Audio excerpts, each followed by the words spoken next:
பரலோக பிதாவே, உம்மை துதிக்கிறோம், உம்மை ஸ்தோத்திரிக்கிறோம். இந்த மாலை வேளையில் ஜெபிக்கும்படியாக எங்களை கூட்டி சேர்த்திருக்கிறபடியாலும் ஸ்தோத்திரம். ஜெபம் என்கிற இந்த மாபெரும் ஸ்லாக்கியத்தை எங்களுக்கு தந்திருக்கிறபடியாக நமக்கு ஸ்தோத்திரம். உம்மண்டை நேரடியாக வந்து கேட்டு பெற்றுக்கொள்ள இப்பேற்பட்ட பாக்கியத்தை எங்களுக்கு தந்திருக்கிறீர்.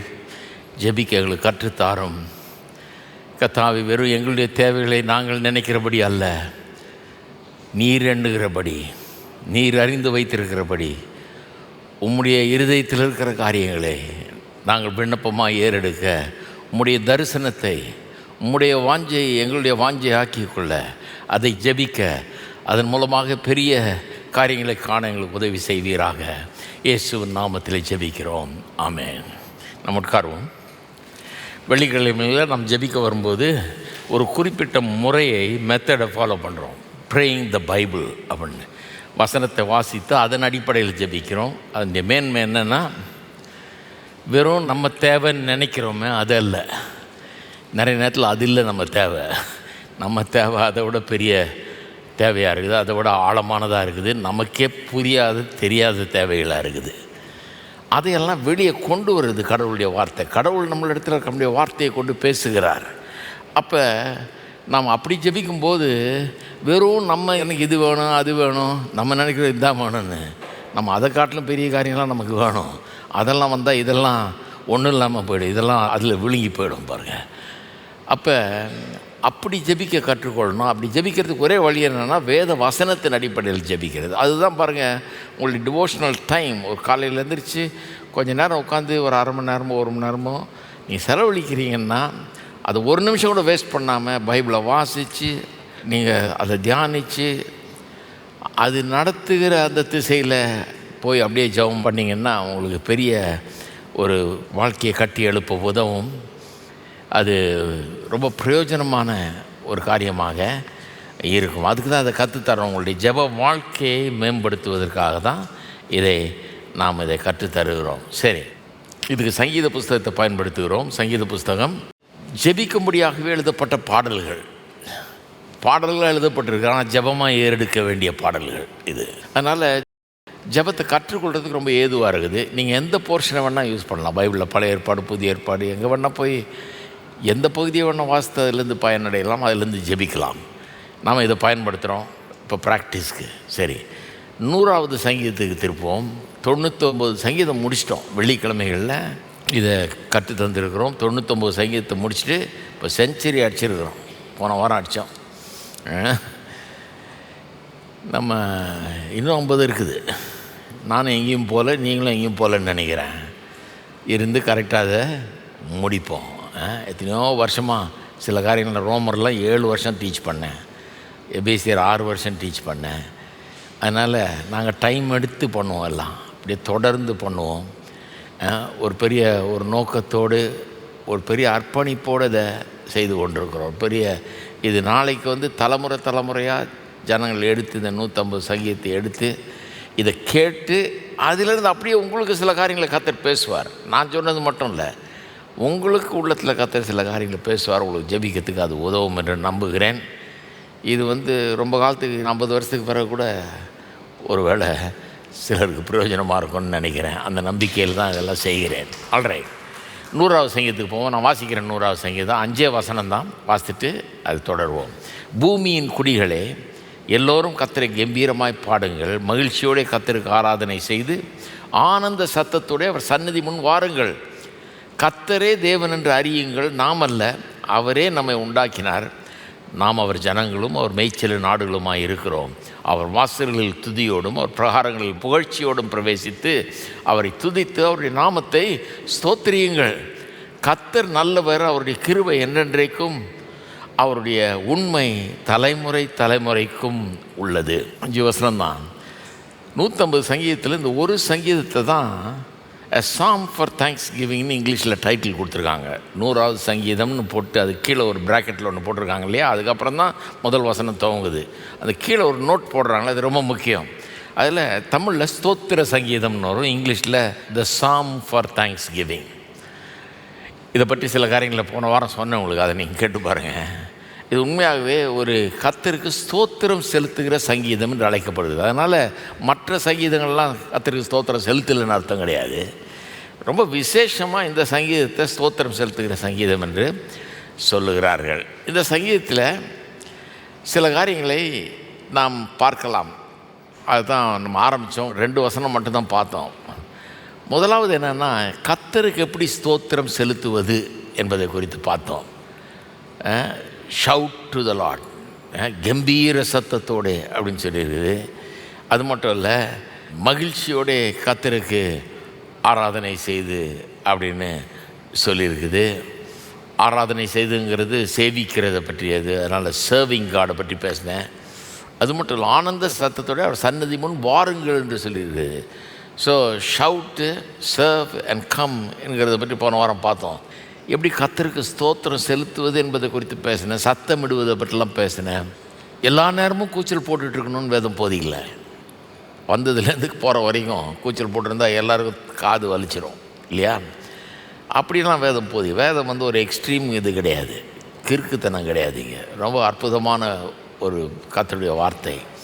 ஆனால் சத்தமிடுவது சில நேரங்களில் அப்ரோப்ரியேட், அது பொருத்தமானது என்பதை வேதம் போதிக்கிறது. கிரிக்கெட் மேட்ச்சில் போனால் சத்தமிடுறான், வேர்ல்டு கப்பு கோல் போட்டால் சத்தம் போடுறான். அதை யாராவது தப்புன்னு சொல்கிறாங்களா? கிடையாது.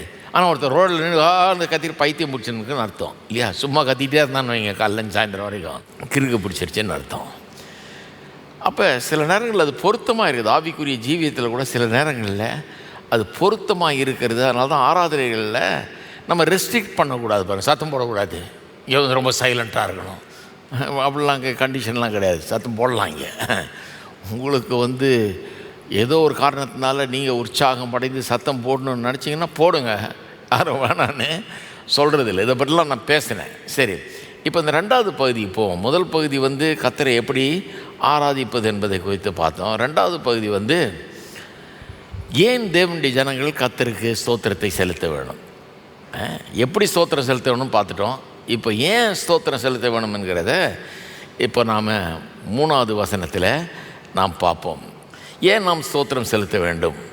3வது வசனம் சொல்லுது, கர்த்தரே தேவன் என்று அறியுங்கள், நாமல்ல அவரே நம்மை உண்டாக்கினார், நாம் அவர் ஜனங்களும் அவர் மேய்ச்சலின் ஆடுகளாய் இருக்கிறோம். No that God is Lord அப்படின்னு இங்கிலீஷில் வருது. கர்த்தரே தேவன் என்று அறியுங்கள்.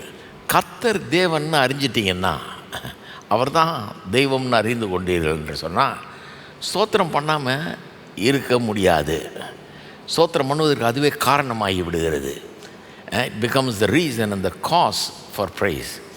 கர்த்தர் தேவன் என்று அறிந்து கொண்டீர்கள் என்று சொன்னால், நிறைய பேர் கர்த்தர் தேவன் என்று அறிந்து கொள்றதில்லை. பாருங்கள், அறிந்து கொண்டால் நிச்சயமாக நாம் கர்த்தரை துதிக்க ஆரம்பிப்போம். அப்போஸ்தலனாகிய பவுல் அத்தேனே பட்டணத்துக்கு போனப்போ, ஏத்தன்ஸுக்கு போனப்போ, அங்கே அவர்களை பார்த்து சொல்கிறார், அங்கே தெருக்கு தெரு அல்லது மூலைக்கு மூலை கோயில்கள், அங்கே தெய்வங்கள் வச்சு பல கோயில்கள் பல தெய்வங்கள் அப்படின்னு கும்பிட்டுருக்குறாங்க.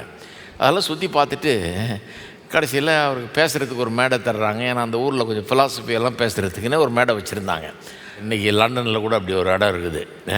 அது மாதிரி ஒரு இடத்த வச்சு யார் வேணால் பேசலாம். அந்த அத்தனை பட்டணத்தில் இருக்கிறவங்களுக்கு புதுசாக ஏதாவது ஐடியாஸ் கிடைக்குமான்னு கேட்குறதுக்கு ஆட்கள் இருக்கிறாங்க. அப்போ நான் பவுல் அங்கே போய் பேசுகிறாங்க. பேசும்போது சொல்கிறாரு, நான் ஊரை சுற்றி பார்த்தேன், நிறைய தெய்வங்களுக்கெல்லாம் கோயில்கள் இருக்குது. அதில் ஒரு கோயிலை பார்த்தேன், அதில் அறியப்படாத தேவனுக்கு கோயில்னு, அதாவது எல்லா தெய்வங்களையும் போட்டு கோயில் கட்டிட்டாங்க. அப்புறம் அவங்களுக்கே சந்தேகம், இது எல்லாம் பண்ணிட்டோம், ஆனால் ஆக்சுவலாக ஒரு உண்மையான தெய்வம்னு இருந்து அவரை விட்டுட்டு இருந்தால் பெரிய வம்பா போயிடுமே. இவ்வளோ கவரேஜ் கொடுத்துருக்கோம், நம்ம இத்தனை தெய்வங்களுக்கும் ஒரு கோயில் உண்டாக்கியாச்சு. ஒருவேளை உண்மையான தெய்வம் வேறு யாராவது இருந்து அதை மிஸ் பண்ணோன்னு என்ன ஆகுறதுன்னு புத்திசாலிங்க பாருங்கள். அதனால் அதுக்கு ஒரு கோயிலை கட்டி, அறியப்படாத, எனக்கு தெரியாதுப்பா எந்த தெய்வம்னு, இருந்தாலும் ஒரு கோயில் கட்டிடுறோம், அதையும் நாங்கள் ஒர்ஷிப் பண்ணிடுறோன்னு வச்சுருக்காங்க. அவர் சொல்கிறார், அறியப்படாத தேவனுக்குன்னு கோயிலை கட்டி ஒர்ஷிப் பண்ணுறீங்க, அந்த அறியப்படாத தேவனை அறிந்து கொள்ளும்படியாக யாருன்னு சொல்லும்படியாக தான் நான் வந்திருக்கிறேன், நான் சொல்கிறேன் அப்படின்னு பிரசங்கம் பண்ணுறாரு. நான் என்ன சொல்கிறேன், கடவுள் யாருன்னு அறிந்து கொண்டால்தான் அவர் ஆராதிக்கவே முடியும். அது எப்படி அறியப்படாத தேவன் எப்படி ஆராதிக்க, யாருன்னே தெரியாது அவரை. ஒரு கோயிலை கட்டி அறியப்படாத தேவனுக்கு கோயில் கட்டி எப்படி ஆராதிப்பீங்க? அவர் யார்? நல்லவரா கெட்டவரா, பெரியவரா சிறியவரா, ஏதாவது முடியுமா அவரால், முடியாதா, எல்லாம் தெரிய வேணாமா? தெரிஞ்சால் தானே அவரை சோத்தரிக்கிறதுக்கு. தெரியாமல் சோத்தரிக்க முடியாது. Our thanks giving to God must be intelligent. We must know who we are thanking. யாரை ஸ்தோத்தரிக்கிறோம் என்பதை நாம் அறிந்திருக்க வேண்டும். அதுக்கு அறிவு தேவை. கர்த்தர் யார், இவர் தேவன், இவர் கர்த்தர்னு தெரிஞ்சால் தான் நான் ஆராதிக்க முடியும். தெரியாமல் நான் சும்மா ஆராதிக்க முடியாது. தெரியாத ஒன்றை போய் ஏதோ ஒரு தெய்வம் இருக்குதுப்பா நீ ஆராதிச்சுக்கோ, நான் எப்படி ஆராதிக்கிறது? நான் அவர் யார், எப்படிப்பட்டவர்னு எனக்கு தெரியாமல் எப்படி நான் ஆராதிக்கிறது? அதனால் இங்கே கர்த்தர் தேவன் என்று அறியுங்கள்னு சொல்லிட்டு அவர் யாருன்னு சொல்லுது. நாமல்ல, அவரே நம்மை உண்டாக்கினார். நீங்கள் உங்களை உண்டாக்கிக்கல, அவரே நம்மை உண்டாக்கினார். அவர் சிருஷ்டிகர்ன்றதை சொல்லுது இல்லையா? நாமெல்லாம் அவரே நம்மை உண்டாக்கினார். நாம் அவர் ஜனங்களும் அவர் மேய்ச்சலின் ஆடுகளுமாய் இருக்கிறோம். அப்படின்னா உண்டாக்குனது மட்டும் இல்லை, நம்ம கவனிச்சிக்கவும் செய்கிறார். இப்போது நம்ம பாவத்தில் விழுந்தப்போ அவர் நம்மளை மீட்டிருக்கிறாரு, அப்புறம் நம்மளை பாதுகாக்கிறாரு, பராமரிக்கிறாரு, தேவையில் சந்திக்கிறாரு, எல்லாம் பண்ணுறாரு. அப்போ கர்த்தரே தேவன் என்று அறியுங்கள். அப்போ நீங்கள் சொல்கிறீங்க, சரி அறிஞ்சிக்கிறேன், யார் சொல்லுங்கள் கொஞ்சம், என்ன தேவன் இவர்? சொல்கிறாரு, நாமல்ல அவரே நம்ம உண்டாக்கினார். இந்த கடவுள் நம்ம உண்டாக்கினவர். ரெண்டாவது, நம்மை மீட்டு கொண்டு நம்ம இன்றைக்கும் கவனித்து கொண்டு பராமரித்து கொண்டு தேவையை சந்தித்து கொண்டு இருக்கிறவர். அப்போ is creator, he is also redeemer. சிருஷ்டிகர், அது மட்டும் இல்லை, அவர் மீட்பர். ரெண்டுமே அவர். இந்த ரெண்டுத்தையும் கொஞ்சம் பார்ப்போம். பார்த்துட்டு பிறகு ஜெபம் பண்ணுவோம். ஏன்னா இந்த ரெண்டுத்தையும் ரியலைஸ் பண்ணாலே, இது ரெண்டுத்தையும் புரிஞ்சுக்கிட்டாலே ஜெபம் தானாக வரும், ஸ்தோத்திரம் தானாக வரும். சும்மா ஸ்தோத்திரம் பண்ணால் வராது. தான் சொல்கிறேனே, நான் போன வாரம் கூட சொன்னேன், ஜனங்கள் நல்லா சத்தமாக பாடு, கையை தட்டு, கையை தூக்கு, 3 அல்லையிலேயே சொல்லு, ஏலம் போடுற மாதிரி ஆக்கிட்டாங்க. இப்போ 3 அல்லையிலே சொன்னால் கரெக்டாக 3 அல்லையே சொல்லி நிறுத்திடுவாங்க. அதுக்கு மேலே அல்லையிலேயே வராது. ஏன்னா 3 எண்ணி சொல்கிறாங்க அவங்க கரெக்டாக. எல்லோரும் ஒரு அல்லையிலே சொல்லணும், ஒரே அல்லையோடு நிறுத்திடுவாங்க. இவங்க சொல்கிறதால செய்கிறாங்களோ இல்லையா, அவங்களுக்குள்ளே ஒன்றும் வரல. நான் ஒன்று பார்த்தேன், இதெல்லாம் பண்ணவே கூடாது. எதுக்கு 3 அல்லையிலே சொல்லு, ஒரே அல்லையே ஏலமாக விட்டுக்கிட்டு இருக்கிறாங்க? கிடையாது. நான் ஒன்று பார்த்தேன், எப்படி அவங்களாம் எப்படி கர்த்தரை ஸ்தோத்தரிப்பாங்க? அவங்களுக்குள்ளேருந்து வரணும் இல்லையா? கர்த்தரை மக்கள் ஸ்தோத்தரிக்கணும். அவங்க எப்படி ஸ்தோத்தரிப்பாங்க? அவங்க எப்படி பாடுவாங்க? அவங்க எப்படி கர்த்தரை துதிப்பாங்க? ஒரே ஒரு வழி தான், கர்த்தர் தேவன் என்று அவர்கள் அறிந்து கொள்ள வேணும். இவர் தான் தெய்வம் என்று அவர்கள் அறிந்து கொள்ள வேண்டும். தெய்வம்னா என்ன, அவர் என்ன மாதிரி தெய்வம், என்ன செஞ்சுருக்கிறாரு, அதையும் அவங்க புரிஞ்சு கொள்ள வேண்டும். என்ன செஞ்சுருக்கிறாரு? நம்மை சிருஷ்டித்திருக்கிறார். இது ரொம்ப முக்கியம் பாருங்கள். ஜான் கால்வின் ஒரு பெரிய போதகர் இருந்தார் இல்லையா, அவர் சொல்கிறாரு, the natural result of knowing God is to know ourselves. தேவனை அறிந்து கொள்ளுகிறதின் இயற்கை விளைவு. தேவனை அறிஞ்சு கொள்ளும்போது அது எங்கே கொண்டு போய் விடுது சாதாரணமாகவே அப்படின்னா, நம்மை அறிந்து கொள்ளுதலில் கொண்டு போய் விடுது. நீங்கள் உங்களை அறிந்து கொள்ளணுமா? நிறைய பேர் நம்மளை அறிஞ்சு கொள்ளணுன்னா மிருகத்தோடு கம்பேர் பண்ணிகிட்டு இருக்கிறாங்க. மிருகங்களுக்கு நமக்கு என்ன வித்தியாசம்னு. அது போதாது, அந்த கம்பேரிசன் போதாதுங்க. மிருகங்களுக்கு நம்மளுக்கு பெரிய வித்தியாசம் இருக்குது. மிருகங்களும் நம்மளும் ஒன்றா நினச்சா அப்புறம் நமக்கு பைத்தியம் பிடிச்சிடுச்சுன்னு அர்த்தம் இல்லையா? சிலர் அப்படி சொல்கிறாங்க. மிருகங்களும் நம்மளும் ஒன்றும் இல்லை, மிருகங்களுக்கு நமக்கும் ஏணி வச்சா கூட எட்டாது, அவ்வளோ பெரிய வித்தியாசம். அதெல்லாம் போச்சிருக்கிறேன் நான். ஆனால் அந்த லெவலில் பார்த்தா மட்டும் போதாது. வெறும் மிருகங்களை அறிந்து கொண்டு அதன் மூலமாக நாம் யாருன்னு வித்தியாசப்படுத்தினா மட்டும் போதாது. நம்மை நாம் அறிந்து கொள்ள வேண்டும் என்றால் தேவன் யார் என்பதை நாம் அறிந்து கொள்ள வேண்டும். ஆனால் தேவன் நம்மை அவருடைய சாயலின்படி, அவருடைய ரூபத்தின்படி உண்டாக்கி இருக்கிறார். அப்போ தேவன் யாருன்னு நம்ம அறிந்து கொண்டோம்னாலே நம்ம யாருன்றது வழங்கிடும். ஏன்னா அவர் என்னவோ அதுதான் நாம், அவர் எப்படிப்பட்டவரோ அப்படிப்பட்டவர் தான் நாம். அப்போ தேவனை அறிந்து கொள்ளுறதும் நம்ம அறிந்து கொள்ளுறதும் எப்பவும் ஒன்றோட ஒன்று சேர்ந்து போகுது, பிரிக்க முடியாது. தேவனை அறிந்து கொண்டால் நம்மையும் அறிந்து கொள்வோம் இல்லையா? சரி, அப்போ தேவன் சிருஷ்டிகர் என்று அறிந்து கொள்ள வேண்டும். தேவன் சிருஷ்டிகர்னு அறிந்து கொள்ளலைன்னா என்ன நடக்குது?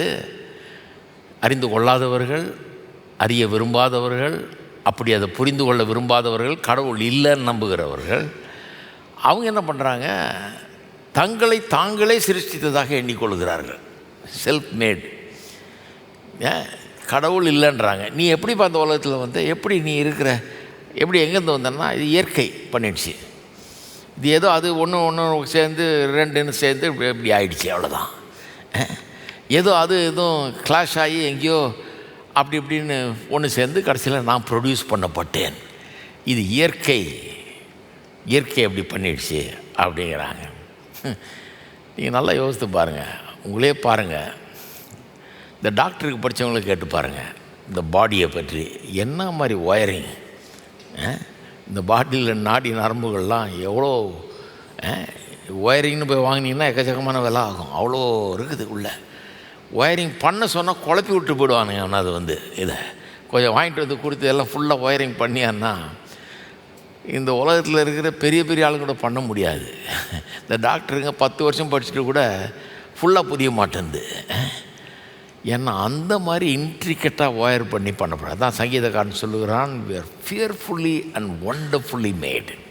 அதிசயிக்கத்தக்க விதத்தில், பயங்கரமான விதத்தில் நாம் சிருஷ்டிக்கப்பட்டிருக்கிறோம்.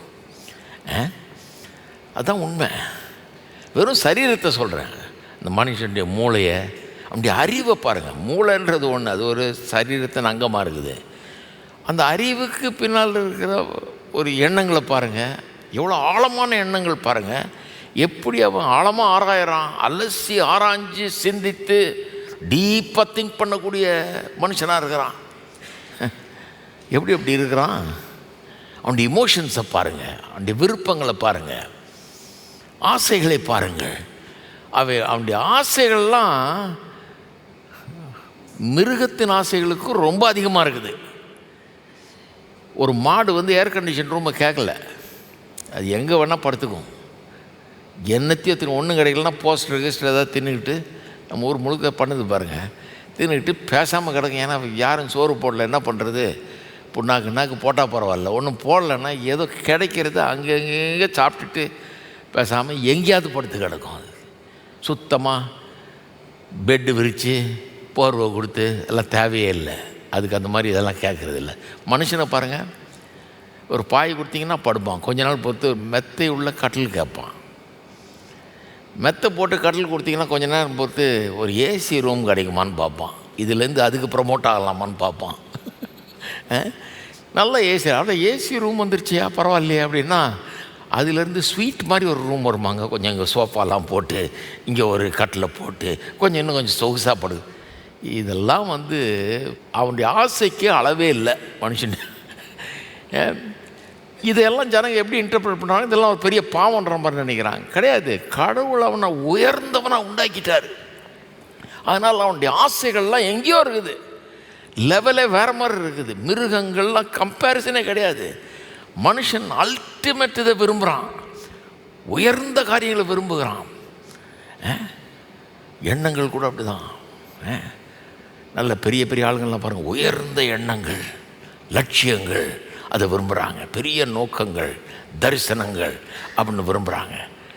சந்திர மண்டலத்துக்கு போகணும். ஏயா சாப்பிட்டுட்டு பேசாமல் இருறேன், உனக்கு தான் எல்லாம் இருக்குது, எதுக்கு சந்திர மண்டலம் அங்கே போய் விழுந்து தொலைக்காத, பேசாமல் இருந்தால் கேட்க மாட்டான். அவனுக்கு அங்கே போய் அங்கே இறங்கி நோண்டி பார்த்துட்டு வரணும்.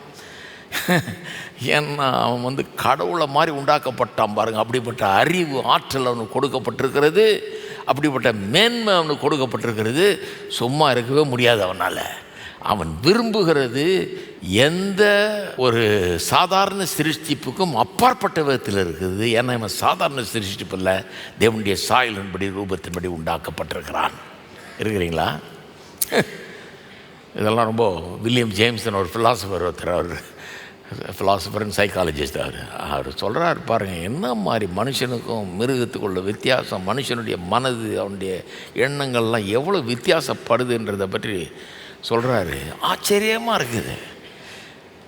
இவன் வந்து கண்டிப்பாக இயற்கை தானாக உண்டாகி இருக்க முடியாது. நீங்கள் காட்டில் போயிட்டுருக்கிறீங்க, ஒரு வாட்ச் கிடக்குது, பார்த்தா ரொம்ப அழகாக இருக்குது. அந்த அழகுக்கு மேலே உள்ளே பார்த்தீங்கன்னா ஒரு மிஷின் இருக்குது, அது டக் டக் டக் டக்குன்னு அடிச்சுட்டு இருக்குது. ஒரு செகண்டும் கரெக்டாக ஓடுது, டைம் கீப்பப் பண்ணுது. காட்டில் கிடக்குது, ஆனால் டைம் ஓடிக்கிட்டே இருக்குது, அது நிற்கலை, பர்ஃபெக்டாக வேலை செய்யுது. சுவிட்சர்லாண்ட்லலாம் வாட்ச் விற்கிறானுங்க, ஒன்று வாங்கிட்டீங்கன்னா சாகிற வரைக்கும் அது ஓடுன்றான், அவன் கேரண்டி தர்றான். எவ்வளோ தைரியம் பாருங்க அவனுக்கு. அந்த மிஷினை பார்த்தோன்னே நீங்கள் என்ன நினைப்பீங்க? வெறும் அழகாக இருக்குது வெளியேன்னு பார்த்தோன்னு நினைப்பீங்க, ஏதோ அது எதுவும் ஒன்றா சேர்ந்து இப்படி அழகாக அப்படி செட்டப் ஆகிக்கிச்சு போல இருக்குன்னு நினைப்பீங்க ஒருவேளை. ஆனால் அந்த மிஷின் அவ்வளோ இன்ட்ரிகேட்டாக உண்டாக்கி அவ்வளோ கரெக்டாக டைம் கீப் அப் பண்ணுதுன்னு தெரிஞ்சோடனே கண்டிப்பாக படைப்பாளன் ஒருத்தன் இருக்கிறான் அப்படின்றது வருமா இல்லையா? அது இல்லைன்னு சொல்கிற முட்டாள்னு அர்த்தம். எவனோ உண்டாக்கி இதை செஞ்சு இங்கே வந்து கிடக்குது. அது மனுஷனை பார்க்கும்போது எனக்கு அப்படி தான் தெரியுது. படைப்பாளர் ஒருத்தர் இருக்கிறார், சிருஷ்டிகர் ஒருத்தர் இருக்கிறார். சிருஷ்டிகர் இல்லாமல் நாம் இருக்க முடியாதே. இந்த எவல்யூஷன் தியரி ஒன்று இருக்கு இல்லையா? அவங்க ஏன் எவல்யூஷன் தியரிஸ்டாக அந்த எவல்யூஷன் தியரியை நம்புகிறவங்க ஏன் அது மேலே பிரியப்படுறாங்கன்னா, they can get rid of God. There is no necessity for God. இந்த எவல்யூஷனை நம்பினா, பரிமாண வளர்ச்சின்றாங்கல்ல தமிழில், அதை நம்பினா உங்களுக்கு கடவுள் தேவைப்படலை. கடவுளில் ஈக்குவேஷன்லேருந்து அகற்றிடலாம். கடவுளே இல்லாமல் நம்ம வந்துட்டேன்னு சொல்கிறதுக்கு அது உதவுது. அதனால தான் அதில் மேலே பிரியப்படுறாங்க. அப்போ கடவுளே இல்லாமல் நம்ம வந்துட்டோன்னு நீங்கள் நம்புனீங்கன்னா, நான் சொல்கிறேன், அப்போ உங்களுக்கு ஸ்தோத்திரம் செலுத்துகிறதுக்கு எந்த காரணமும் கிடையாது. யாருக்கு ஸ்தோத்திரம் செலுத்துவீங்க? அவசியம் கிடையாது. உங்களுக்கு தான் ஸ்தோத்திரம் செலுத்திக்கணும். நீங்கள் உங்களுக்கு தான். அதான் பாருங்கள், மனுஷன் அவன் வந்து வெறும் நாத்திகனாக மட்டும் இல்லை, வெறும் கடவுள் இல்லைன்னு சொல்கிறவன் மட்டும் இல்லை, நானாக உருவாயிட்டேன்னு சொல்கிறவன் பாருங்கள், தன்னுடைய ஆற்றல்களை தன்னுடைய மேன்மைகளை பிரமாதமாக பேசுவான். நான் யார்? அவன் தன்னையே அட்மையர் பண்ணிக்குவான். தனக்கு இருக்கிற அறிவு, தனக்கு இருக்கிற ஆற்றல் எல்லாத்தையும் பெருசாக பேசுவான். அதில் மேன்மை கொண்டாடுவான். பவுல் அப்போஸ்தலன் நல்லா கேட்குறாரு, நீ என்னத்தை கொண்டு வந்த உன்னை குறித்து மேன்மை பாராட்டுறதுக்கு? என்ன இருக்குது? நீ எதையாவது உண்டாக்குனியா, கொண்டு வந்தியா? உனக்கு இருக்கிற எல்லாம் உனக்கு கொடுக்கப்பட்டது. இவ்வளோ பேர் வந்துருக்கிறீங்க, எல்லாம் பார்க்கறதுக்கு நல்லா இருக்கிறீங்க, நல்ல அறிவாளிகள் மாதிரி இருக்கிறீங்க, ஆற்றல் உள்ளவர்கள் மாதிரி இருக்கிறீங்க, நல்ல வேலையில் இருக்கிறீங்க, தொழில் பண்ணுறீங்க, எல்லாம் பண்ணுறீங்க, சம்பாதிக்கிறீங்க, பல திறமைகள் இருக்குது உங்களுக்கு. எல்லோரும் ஒருத்தரும் வித்தியாசமாக இருக்கிறீங்க, வித்தியாசமான திறமைகள், வித்தியாசமான ஆற்றல்கள் இருக்குது. இதெல்லாம் நீங்கள் கொண்டு வந்ததா? கடவுள் உங்களுக்கு படைப்பிலே கொடுத்த ஈவு, மூளை, அறிவு, ஆற்றல் எல்லாம் வந்து கடவுள் உங்களுக்கு கொடுத்த ஒரு அற்புதமான ஈவு. இல்லை நான் படித்தே வந்துட்டுனாங்க. படிக்கிறதுக்கு எங்கே அறிவு வரும்? எப்படி வரும் அறிவு? எத்தனை பேர் படிக்கணுமே, அதுக்கு எங்கேருந்து வரும்? கடவுள் கொடுத்த ஆற்றல், அறிவு. அப்போ அப்படி என்ன ஆரம்பிச்சிங்கனாலே இப்போது அடே அப்பா ஆச்சரிய அதிசயமாக என்னை உண்டாக்கிட்டார், எனக்கு எல்லாத்தையும் கொடுத்துருக்கிறாருன்னு நினைக்கும்போது கொஞ்ச நேரமாவது தினந்தோறும் எடுத்து, கர்த்தாவே உமக்கு ஸ்தோத்திரம், என்னை இப்படி உண்டாக்கியிருக்கிறீர், என்ன மாதிரி உண்டாக்கியிருக்கிறீர். நான் கேட்கல எப்படி உண்டாக்குன்னு, ஆனால் நீர் என்னை உண்டாக்கிட்டீர், எனக்கு வாழ்க்கைக்கு ஒரு நோக்கத்தை கொடுத்துட்டீர், அந்த நோக்கத்தின்படி வாழும்படியான ஒரு நாட்டத்தையும் கொடுத்துட்டீர், அதனால தான் வாழ்க்கை நல்லா போயிட்டுருக்கு. இதெல்லாம் கொடுத்த உமக்கு ஸ்தோத்திரம் ஆண்டவரேன்னு தானாக என்ன பண்ண போகிறோம்? ஸ்தோத்தரிக்க போகிறோம். நம்ம வர்ஷிப் பண்ண வரும்போது இதுதான் மனசில் வருது. ஏன் நான் அவரை வர்ஷிப் பண்ணுறேன்? ஏன்னா அவர் சிருஷ்டிகர். சிருஷ்டிகர். நிறைய பேர் நினைக்கிற மாதிரி நாங்களே சிருஷ்டிக்கிற மாதிரி நினைக்கிறோம். அப்படி நினைக்கிறது இல்லை. அவர் சிருஷ்டிகர். நான் நன்றி செலுத்துகிறேன் கர்த்தருக்கு கொடுத்த அறிவுக்காக, ஆற்றலுக்காக, திறமைக்காக. வாழ்க்கையில் ஒரு நோக்கம், உயர்ந்த லட்சியம் எல்லாம் கொடுத்து வழிகாட்டி, ஞானம், விவேகம், அறிவு, இது எல்லாத்துக்கும் கர்த்தருக்கு நன்றி செலுத்துகிறேன். எத்தனை பேர் சொல்கிறீங்க நன்றி செலுத்தலான்னு? கொஞ்சம் இருங்க, ஸ்தோத்திரம் பண்ணுவோம். இப்போது பாருங்கள், இப்படி தான் ஜெபம் வருது. காலைல வாசிக்கிறீங்க, இதை வாசித்தோன்னு இப்படி தான் யோசிக்கிறோம். அப்போ ஸ்தோத்திரம் தானாக வரும். சிருஷ்டிகர். அவர் சிருஷ்டித்தது மட்டும் இல்லை, அவர் மீட்பர், ரெடிமர். அதாவது பாருங்கள், ஒரு பிள்ளையை பெக்கிறீங்க, அந்த பிள்ளை தப்பாக போகும்போது, நான் பலமுறை சொல்லியிருக்கேன், அந்த பிள்ளை தப்பாக போய் கெட்டு போய் நாசமாக போகும்போது என்ன பண்ணுறதுங்க? கெட்டு போச்சு, நான் என்ன பண்ணுறது அதுக்கு அப்படின்னு உட்காந்துருக்க மாட்டான் தகப்பன். நல்ல தகப்பன் நான் என்ன பண்ணுவான்?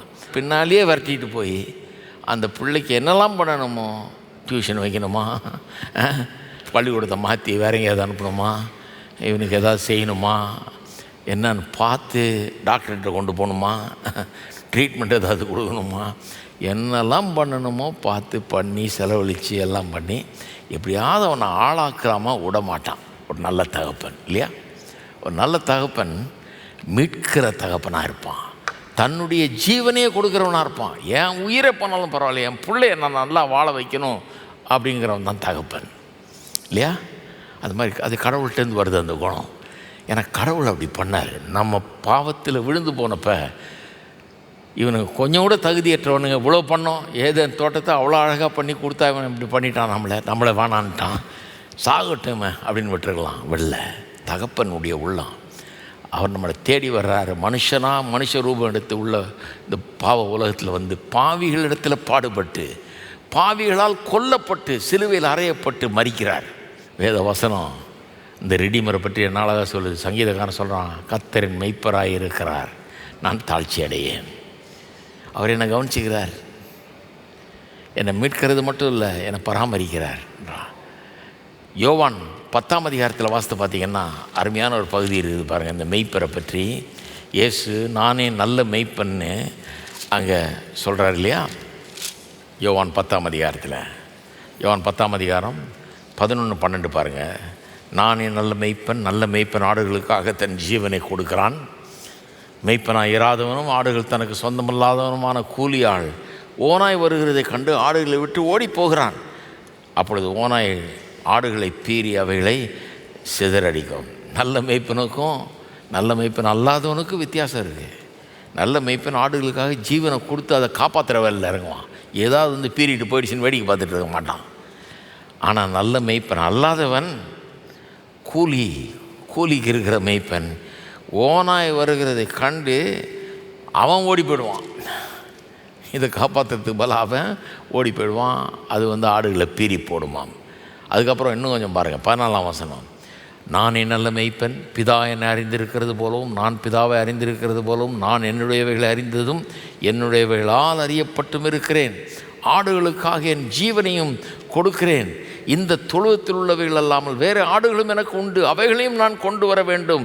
அவைகளின் சத்தத்துக்கு செவி கொடுக்கும். அப்பொழுது ஒரே மந்தையும் ஒரே மெய்ப்பனாகும். என்ன பெரிய தரிசனம் பாருங்கள். சொல்கிறார், நான் நல்ல மெய்ப்பன், ஜீவனே கொடுக்கறதுக்காக வந்திருக்கிறேன், மீட்கிறதுக்காக வந்திருக்கிறேன். ஓனாய் வந்து பீறி போடுற பிசாசானம் வந்து ஜனங்களுடைய வாழ்க்கையை அழித்து கொண்டிருக்கிறான், கெடுத்து கொண்டிருக்கிறான், சந்தோஷத்தை தாறுமாறாக கெடுத்து கொண்டிருக்கிறான் ஜனங்களை. நான் வேடிக்கை பார்க்க மாட்டேன்.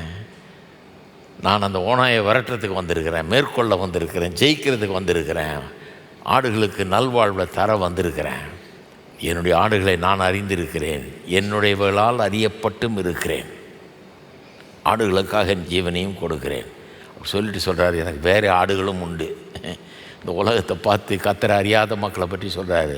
எனக்கு வேறு ஆடுகளும் உண்டு, அவைகளையும் நான் கொண்டு வர வேண்டும். என்ன பெரிய ஒரு தரிசனம் வச்சுருக்காரு பாருங்கள். அறியாதவங்களெல்லாம் கூட கொண்டு வரணும். அப்படிப்பட்ட ஒரு நல்ல மெய்ப்பன் நான் என்று அவர் சொல்கிறார். அப்போ சிருஷ்டிகர் மட்டும் இல்லை, மீட்பர், மெய்ப்பர் எல்லாம் சொல்லலாம். நம்மளை வேஸ்ட்டாக போகிறதுக்கு விடலை, நம்மளை தேடி வந்து நம்மளை மீட்டிருக்கிறார். நல்லா யோசித்து பாருங்கள். அவர் வந்து நம்மளை மீட்டு கொள்ளணும். நம்ம கர்த்தரை அறியாதவர்களாக இருந்தோம்னா எந்நேரம் எங்கே இருப்போம்? நான் யோசித்து பார்க்குறேன் எங்கே இருப்பேன்னு.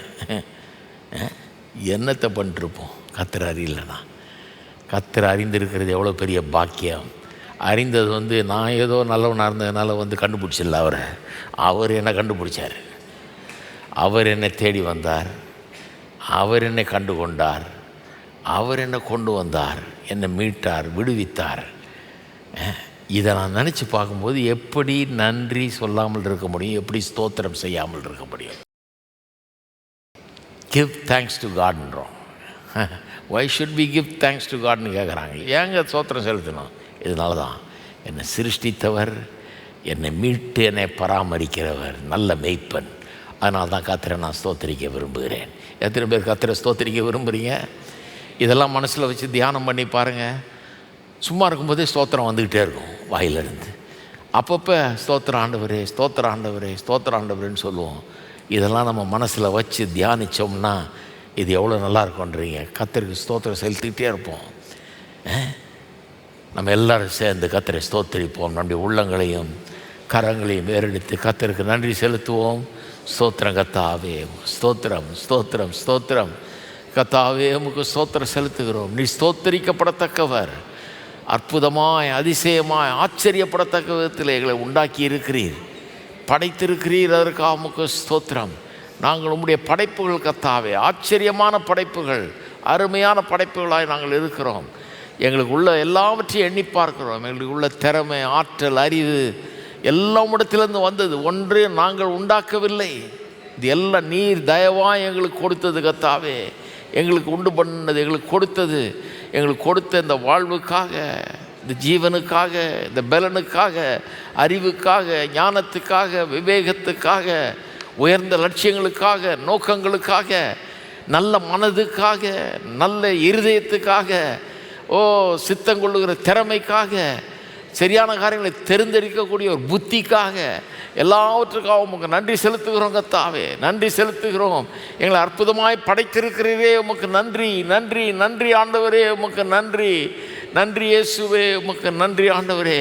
எங்களை படைத்தது மட்டுமல்லாமல் நாங்கள் பாவத்தில் விழுந்து கெட்டு போய் சீரழிந்து போன போது எங்களை தேடி வந்தீர், எங்களை தேடி வந்தீர். இந்த பாவ உலகத்துக்குள்ளே வந்தீர், பாடுபட்டீர், எங்களுக்காக உடைய ஜீவனையே கொடுத்தீர். ஓநாய்கள் பீறி போன்றிருக்கும் போது நீர் வந்து அவைகளுடைய வாயிலிருந்து, இந்த பிசாசினுடைய பிடியிலிருந்து எங்களை விடுவித்தீர், எங்களை காப்பாற்றினீர். எங்கள் காயங்களை கட்டுனீர், எங்களை கர்த்தாவை சுகமாக்கினீர், எங்களை விடுதலை ஆக்கினீர், எங்களுக்கு விடுதலையை தந்தீர். அதற்காக உமக்கு ஸ்தோத்திரம்.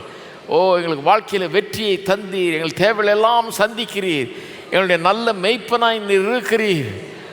நீர் நல்ல மெய்ப்பனாய் இருக்கிறதுனால் எங்களுடைய வாழ்க்கை இன்றைக்கு நல்ல நிலையில் இருக்கிறது என்பதை எண்ணி பார்க்கிறோம் கர்த்தாவே. நல்ல மெய்ப்பனே, உம்மை துதிக்கிறோம் துதிக்கிறோம். மீட்பரே, உம்மை துதிக்கிறோம் துதிக்கிறோம் ஸ்தோத்தரிக்கிறோம் கர்த்தாவே. உமக்கு ஸ்தோத்திரம் ஸ்தோத்திரம் ஸ்தோத்திரம் ஸ்தோத்திரம் ஸ்தோத்திரம் கர்த்தாவே. உம்மை துதிக்கிறோம் கர்த்தாவே. இப்போ பாருங்கள் எப்படி ஸ்தோத்திரம் வருது பாருங்கள். வர்றது கஷ்டம் இல்லை. இதை நம்ம நினைவுபடுத்தும் போது ஸ்தோத்திரம் வரும். இதை மனசுலேயே வச்சுக்கிட்டு இருந்தால் ஸ்தோத்திரம் வர்றதுக்கு பிரச்சனையே கிடையாது. பாட்டு வர்றது பிரச்சனையே கிடையாது.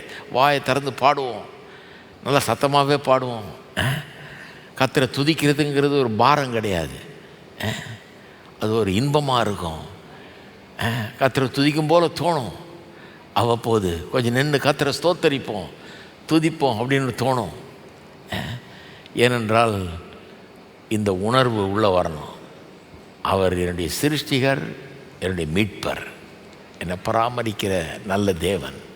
எல்லாம் அவர்கிட்டதான் வருது, எனக்கு அவர்கிட்ட தான் நான் பெற்றுக்கொள்ளுகிறேன்.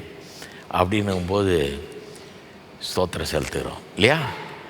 சரி, அடுத்த வசனம் பார்ப்போம். 4ஆம் வசனம். அவர் வாசலில் துதியோடும் அவர் பிரகாரங்கள் புகழ்ச்சியோடும் பிரவேசித்து அவரை துதித்து அவருடைய நாமத்தை ஸ்தோத்திரியுங்கள். This is an invitation to thank God. தேவனுக்கு ஸ்தோத்திரம் செலுத்தும்படி கொடுக்கப்படுகிற ஒரு அழைப்பு. வாசலில் துதியோடும் பிரகாரங்கள் புகழ்ச்சியோடும் பிரவேசியுங்கள், அவரை துதித்து அவருடைய நாமத்தை ஸ்தோத்திரியுங்கள்.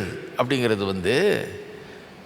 அந்த என்டர், கிவ் தேங்க்ஸ், பிரைஸ், அல்லது பிரவேசியுங்கள், துதியுங்கள், ஸ்தோத்திரியுங்கள்லாம் சொல்லியிருக்குது இல்லையா? அந்த வார்த்தைகள்லாம் பார்க்கும்போது என்ன ஞாபகம் வருது?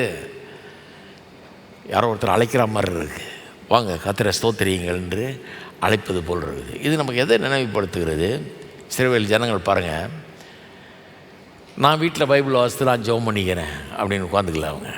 அவங்க பைபிள் வாசித்தாங்க, ஜெபம் பண்ணியிருப்பாங்க, கண்டிப்பாக எல்லாம் இருந்திருக்கும். ஆனால் கூடி வந்தாங்க, ஆசிரியப்பு கூடாரத்தில் வெளியே கூடி வந்து, பிரகாரங்களில் கூடி வந்து கர்த்தரை ஸ்தோத்திரித்தாங்க, பாடினாங்க, துதித்தாங்க, எல்லாம் பண்ணாங்க. பிற்காலத்தில் தேவாலயத்தில் அதே பண்ணாங்க. அதன் பிறகு சினகாக்ஸ் வந்தது. அங்கங்கே சினகாக்ஸ் திறந்து எல்லா ஊர்கள்லேயும் அங்கே தேவாலயம்லாம் இல்லாமல் போன பிறகு, அதெல்லாம் இடிக்கப்பட்ட பிறகு சினகாக்ஸ் திறக்கப்பட்டு அங்கே கர்த்தரை துதித்து பாடி கர்த்தருடைய வார்த்தையை கேட்டு ஒன்று கூடி வர்றதை ஒரு பெரிய ஒரு வேலையாக செஞ்சாங்க. அவங்க மற்றவர்களையும் வர சொன்னாங்க. அதனால தான் ஏற்கனவே வாசிக்கிறோம் பழைய ஏற்பாட்டில். கர்த்தருடைய வீட்டுக்கு செல்வோம்னு சொல்லும்போது நாங்கள் ரொம்ப சந்தோஷப்பட்டோம் அப்படின்றாங்க. அப்போ அது அவங்களுக்கு ஒரு பெரிய சந்தோஷமான கூடி வருகிற ஒரு நேரமாக இருந்தது. இந்த கூடி வரும்போது நமக்கு என்ன நடக்கிறது? கர்த்தர் பாருங்கள், நம்மளை ஐசோலேட்டட் பீயிங்ஸாக இருக்கும்படியாக உண்டாக்கலை, தனிமையில் இருக்கும்படியாக உண்டாக்கலை, ஒன்று சேர்ந்து வாழக்கூடியவர்களாக உண்டாக்கிட்டார். அதனால தான் பாருங்கள், குடும்பம் அதெல்லாம் கடவுள்கிட்டேருந்து வர்ற குணம். அவரே தனிமையாக இல்லை. அதுக்கு தான் திருத்துவ தேவனை நம்புகிறோமா. பிதா குமாரன் பரிசுத்தாவின் திருத்துவ தேவனாக இருக்கிறார். அவர் ஒன்றும் ஐசோலேட்டடாக இல்லை, தனியாக இல்லை. அவருக்கு ஒரு குடும்பம் மாதிரி வச்சுருக்காரு. நம்மளையும் இப்படி உண்டாக்கிட்டார். புருஷன், மனைவி, பிள்ளைகள், உற்றார் உறவினர், நண்பர்கள், ஒரு சமுதாயம் அப்படின்னு, ஒரு ஊர் அப்படின்னு வச்சுட்டார். எல்லாம் ஒன்று சேரும்படியாக, அப்படி வாழும்படியாக தான் வச்சுட்டார் இல்லையா? அப்போ ரட்சிக்கப்பட்டவர்கள் அவர்கள் ஒரே குடும்பம் மாதிரி இருக்கிறாங்க. அவர்கள் ஒரே சுதந்திரத்தின் பங்காளிகள் மாதிரி இருக்கிறாங்க. அப்போ நம்ம எல்லாம் ஒன்றா கூடி வரும்போது அப்படி நாம் அதை நினைக்க வேண்டும். மற்றவர்களையும் ஊக்குவிக்க வேணும். வாங்க அப்படி சிலர் பாருங்கள், கோயிலுக்கே போகாமல், சர்ச்சுக்கே போகாமல் ஒன்று கூடி வருதல்ன்றது அதனுடைய உணர்வே கிடையாது. போகணும், கர்த்தரை ஆராதிக்கணும், வசனத்தை கேட்கணும், இப்படி மற்ற விசுவாசிகளோடு வரணுங்கிறது அந்த அறிவே இல்லை, அந்த உணர்வே இல்லாமல் போயிடுறாங்க பாருங்கள். அப்படி போகும்போது என்ன ஆகும் தெரியுமா? நான் பார்த்துருக்கேன், பல விதத்தில் பார்த்துருக்கேன் பாருங்கள். பிரசங்கியாரில் சொல்கிறேன் நான். எவ்வளோ பிரசங்கியார்கள் என்கிட்ட சொல்லுவாங்க, ஒன்றும் இல்லைங்க, ஜனங்க வரவே மாட்டேங்கிறாங்க, 10 பேர் தான் வர்றாங்க சர்வீஸுக்கு, 5 பேர் தான் வர்றாங்க, என்ன பண்ணு தெரியல, எனக்கே ரொம்ப அதைரியமாக இருக்குது, கஷ்டமாக இருக்குது அப்படின்னு சொல்லுவாங்க. முதல்ல இவரை சரி பண்ணணும் இல்லையா? இவருக்கே அதைரியமாக இருந்தால் எப்படி? அது இவருக்கே கடவுள் அங்கே இருக்கிறாரு, பெரிய காரியங்களை செய்கிறாருன்ற நம்பிக்கை இல்லை. நான்லாம் சின்ன வயசில் இருக்கும்போது படிக்கிற காலத்தில் கடவுள் கிருபையாக ஒரு காரியத்தை எனக்கு காமிச்சார் பாருங்கள். அருமையான சர்ச்சுக்கு போனால் ஒரு கூட்ட ஜனங்க ஒரு 1000 பேர் போல் கூடி வர்றாங்க. என்ன மாதிரி பாடுறாங்க, ஆராதிக்கிறாங்க. அவங்க சாட்சிகள், அவங்களோட ஒருத்தர் பழகுனா, பேசுனா, கர்த்தர் அவங்க வாழ்க்கையில் என்ன பண்ணார். சிலர்லாம் அவங்க வீட்டுக்கு கூப்பிடுவாங்க, போனால் சொல்லுவாங்க, கதையாக சொல்லுவாங்க, கர்த்தர் எங்கேருந்து ரட்சித்தார், நான் எப்படி இருந்தேன், இன்றைக்கி எப்படி இருக்கிறேன் அப்படின்னு சொல்லுவாங்க. இந்த கூடி வருதல் பண்ணும்போது எனக்கு அது பெரிய ஊக்கத்தை அளிச்சுது. நான் பார்க்க இப்படி ஒரு சபையை உண்டாக்கணும், இப்படி கர்த்தர் எப்படி வேலை செய்கிறாரு, எப்படி மக்களை ரட்சிக்கிறார், எவ்வளோ பெரிய காரியங்களை செய்கிறாரு, நம்ம ஊர்லேயும் செய்வார், நம்ம ஊர்லேயும் செய்யும்போதும் அதை செய்வார் கண்டிப்பாக அப்படிங்கிற ஒரு எண்ணம் எனக்கு உண்டானது. இருக்கீங்களா? இந்த பிரசங்கியாருங்க, அந்த சோர்ந்து போகிற பிரசங்கியாரை பாருங்கள். நீங்கள் நான் சொல்கிறேன், உங்கள்கிட்டையும் வருவாங்க அந்த மாதிரி ஆளுங்க. அப்போ அவங்களுக்கு நீங்கள் சொல்லி கொடுக்கலாம் அப்படின்னு நான் சொல்கிறது. சில ஆளுகள், இங்கே வாயை இங்கே உட்காந்து பாரு, கொஞ்ச நேரம் உட்காரு, உனக்கே உற்சாகம் வரும். நீ என் சர்ச்சுக்கு வான்னு சொல்ல, நான் நீ வந்தீன்னா உனக்கு கடவுள் எவ்வளோ வாலிபர்கள், எவ்வளோ அருமையான சின்ன பிள்ளைங்க கூட கர்த்தரை எப்படி ஆராதிக்கிறாங்க. 4 பேர்கிட்ட பேசினா அவங்க கதையாக சொல்லுவாங்க, எப்படி கர்த்தர் எனக்கு எல்லாம் செய்தார்னு சொல்லுவாங்க. அதையெல்லாம் பார்க்கும்போது உங்களுக்குள்ள ஒரு நம்பிக்கை வரும், கர்த்தர் இருக்கிறாரு, கர்த்தர் கிரியை செய்கிறார். நான் எங்கேயோ ஒரு வனாந்தரத்தில் இருக்கிறேன், நான் ஒன்றும் காணலை, ஆனால் நான் காணாதனால ஒன்றும் இல்லைன்னு அர்த்தம் இல்லை, நடக்குது, கர்த்தர் பெரிய காரியங்களை செய்து கொண்டு இருக்கிறார். இதே தான் விசுவாசிக்கும் பொருந்தும். விசுவாசிகள் ஏன் சோர்ந்து போகிறாங்க? நீங்கள் சோர்ந்து போகிற விசுவாசிகள்லாம் பாருங்கள், தனிமை. இந்த வீட்டில் நானே ஜெபம் பண்ணிக்கிறேன், நானே பைபிள் வாசிக்கிறேன்னு சொல்கிற ஆளுங்க பெரிய ஞானிகள்னு நினைப்பாங்க. நானே பைபிள் வாசி, நானே ஜெபம் பண்ணிக்கிறேன். அப்புறம் எதுக்கு சபைன்னு ஒன்று வச்சார் கர்த்தர்? எதுக்கு போதகர்னு மெய்ப்பர் எல்லாம் வச்சார்? எதுக்கு ஒன்று கூடி வருதில்லை அசட்டை பண்ணாதிருங்கள்னு பவுல் போதிக்கிறாரு. அதை அசட்டை பண்ணாதீங்கன்றார், சாதாரணமாக நினைக்காதீங்கன்றார். நீங்கள் பில்டப் ஆகணுன்னா, கட்டப்பட வேணும் என்றால், நல்ல உறுதியாக கர்த்தருக்குள்ளே நிற்கணும்னா, சோர்ந்து போகாமல் காக்கப்படணும்னா, ஊக்கம் உங்களுக்குள்ளே வரணும்னா, சோர்ந்து போகிற நேரத்தில் உங்களுக்கு ஒரு பூஸ்ட் வரணும்னா, நான் சொல்கிறேன், இந்த கூடி வருதல் ரொம்ப முக்கியம். நீங்கள் ஒன்றுமே இல்லை, ஆண்டவர் என்னத்தை செஞ்சார்னு யோசிச்சுருக்கும் போது நீங்கள் 10 பேரை பார்ப்பீங்க, ஆண்டவர் எனக்கு இப்படிலாம் செஞ்சாரியாமா. நீங்கள் இங்கே யார்கிட்டயே சொல்லி பாருங்கள், எங்கெங்கே ஆண்டவர் அவன் சொல்லுவான், கரெக்டாக சொல்லுவான். இந்த மாதிரிலாம் பேசாத, ஆண்டவர் என்னெல்லாம் பண்ணியிருக்காரு நான் உனக்கு சொல்கிறேன் அப்படிப்பா. இப்படி ஒரு 10 பேர் சொல்லும்போது எனக்கே பாருங்கள், நான் ஒரு ஊழியக்காரன், எனக்கே இந்த வாலிபர்லாம் பார்க்காதான். நான் வந்து எல்லா ஆராதனையிலும் உட்காரணும்னு அவசியம் கிடையாதுங்க. நான் பாட்டுக்கு ஒரு ஆராதனையில் விட்டு பேசாமல் வீட்டுக்கு போயிட்டே இருக்கலாம். என்னை யாராவது கேட்குறாங்களே, நான் ஏன் 2வது சர்வீஸுக்கு வரல நீ? யாரும் கேட்குறதில்ல. நான் 2வது சர்வீஸ்லேயும் இருப்பேன், 3வது சர்வீஸ்லேயும் இருப்பேன், 4வது சர்வீஸ் இருந்தால் அதுலேயும் இருந்தேன், எல்லாத்துலேயும் இருப்பேன். எனக்கு இந்த கூட்டத்தை பார்க்க பார்க்க எனக்கு ஒரு உற்சாகம், வாலிபர்களை பார்க்க எனக்கு ஒரு உற்சாகம், சின்ன பிள்ளைகள் ஆராதிக்க பார்க்க எனக்கு ஒரு இன்பம். அது எனக்கு ஒரு ஊக்கம். கடவுள் பெரிய காரியங்களை செஞ்சிட்ருக்கிறார். கடவுள் எத்தனை பேர் சந்திச்சிட்ருக்கிறார், எப்படியெல்லாம் வேலை செய்கிறார் கர்த்தர், எப்படியெல்லாம் பண்ணிகிட்ருக்கிறார் அப்படிங்கிறது எனக்கே ஒரு பெரிய ஒரு உற்சாகத்தை தருது எனக்கு. அதனால தான் வயசே ஆக மாட்டேன் எனக்கு.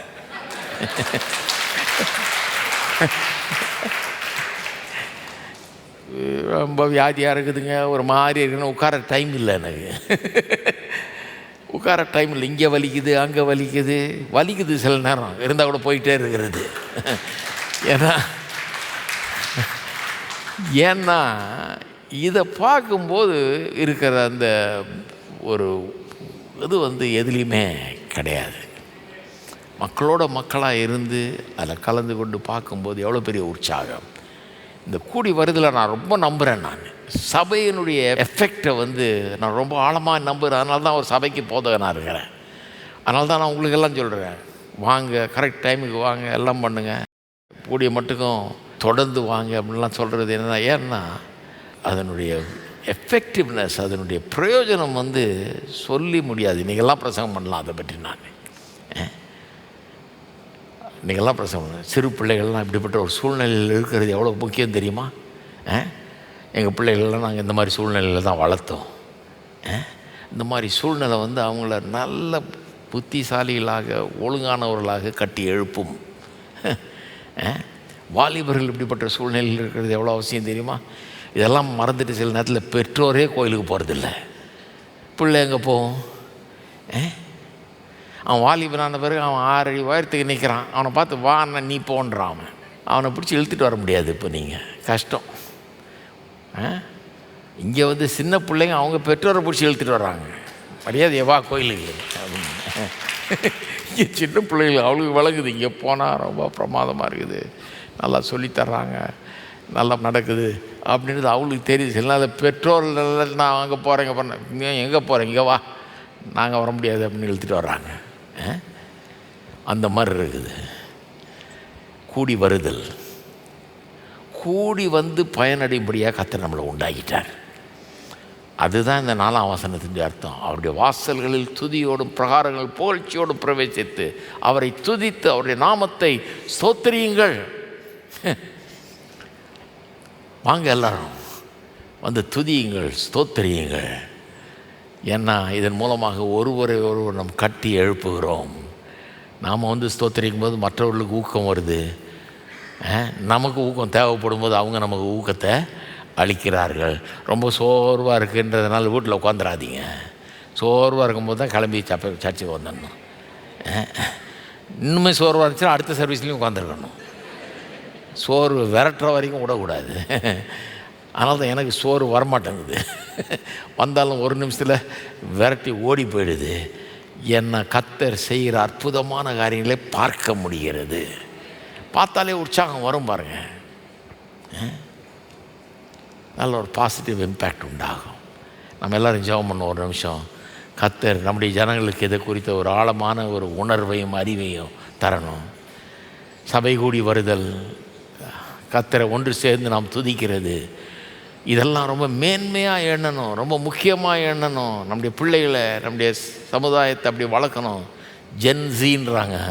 இந்த ஜென்ஸியெல்லாம் இங்கே கூப்பிட்டு வரணும். இங்கே கூப்பிட்டு வந்து இங்கே கொண்டாந்து விட்டு கர்த்தரை காண்பிக்கணும். அவங்களுக்கு எவ்வளோ எனர்ஜி இருக்குது பாருங்கள் அவங்களுக்குள்ள. கர்த்தர் கொடுத்த எனர்ஜி, அறிவு, ஆற்றல், அவங்கெல்லாம் எப்படி இருக்கிறாங்கன்னு பார்க்கும்போது ஆச்சரியமாக இருக்குது எனக்கு. அது எனக்கு எனர்ஜி வந்துடுது.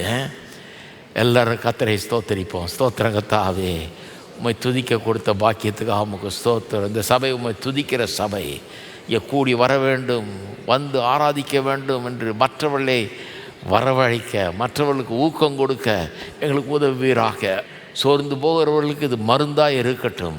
சோர்ந்து போகிறவர்கள் இது ஊக்கமளிக்கட்டும் கர்த்தாவே. ஜனங்கள் ஒன்று கூடி வரும்போது, இங்கே வந்து கூடும்போது கர்த்தாவே, பயந்து கொண்டிருக்கிறவர்கள், சோர்ந்து போயிருக்கிறவர்கள், வியாதியில் கஷ்டப்பட்டு கொண்டிருக்கிறவர்கள், பல்வேறு துன்பங்களை அனுபவித்து கொண்டிருக்கிறவர்கள், பலவேறு வாழ்க்கையின் கஷ்டங்களை சந்தித்து கொண்டிருக்கிறவர்களுக்கு அது பெரிய மருந்து போல இருக்கட்டும் கர்த்தாவே. இங்கே பாடப்படுகிற பாடல்கள், வார்த்தைகள், வசனங்கள், சொல்லப்படுகிற காரியங்கள் எல்லாம் உள்ளத்தின் ஆழத்துக்குள்ளே செல்லட்டும் கர்த்தாவே. ஊக்கமளிக்கட்டும், ஜனங்களுக்கு விடுதலையை கொண்டாடட்டும், குனிந்திருக்கிற தலைகளை நிமிர்த்தட்டும் கர்த்தாவே. ஓ, நெஞ்சம் நிமிரட்டும் கர்த்தாவே. தைரியம் உண்டாகட்டும், பலன் உண்டாகட்டும், ஊக்கம் உண்டாகட்டும்.